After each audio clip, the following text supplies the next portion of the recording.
પંચમહાલ જિલ્લાના ગોધરા ખાતે ગુજરાત પોલીસ દ્વારા પરેડ કાર્યક્રમ યોજાયો। પંચમહાલ જિલ્લાના ગોધરા ખાતે ગુજરાત ગૌરવ દિવસની ઉજવણીના ભાગરૂપે રાજ્યપાલ આચાર્ય દેવવ્રત અને મુખ્યમંત્રી ભૂપેન્દ્ર પટેલની ગરિમામય ઉપસ્થિતિમાં ગુજરાત પોલીસ દ્વારા પરેડ કાર્યક્રમ યોજાયો હતો।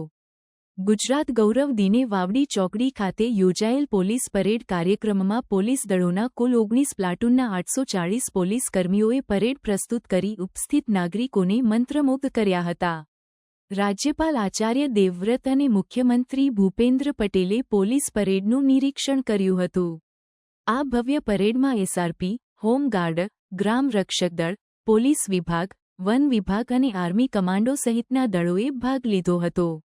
Chetak commando, SRP, police band, SRP જૂથ 4 પાવડી અને જૂથ 5 ગોધરાની platoon, Gujarat marine commando, Dahod અને મહીસાગર પોલીસ પ્લાટૂન, ગુજરાત વન વિભાગની મહિલા પ્લાટૂને તેમની અનોખી શૈલીમાં પરેડ કરી ઉપસ્થિત નગરજનોમાં આકર્ષણ જમાવ્યું હતું। પરેડમાં અરવલ્લી અને છોટાઉદેપુર પ્લાટૂન, અમદાવાદ શહેર ટ્રાફિક પોલીસ પ્લાટૂન, વડોદરા શહેર અને પંચમહાલ જિલ્લા પોલીસ મહિલા પ્લાટૂન, આણંદ અને ખેડા જિલ્લા પોલીસ મહિલા પ્લાટૂનની સહભાગિતા રહી હતી। મહિલા રાઇફલ ડ્રીલ કાર્યક્રમની પ્રસ્તુતિએ દર્શકોને રોમાંચિત કર્યા હતા।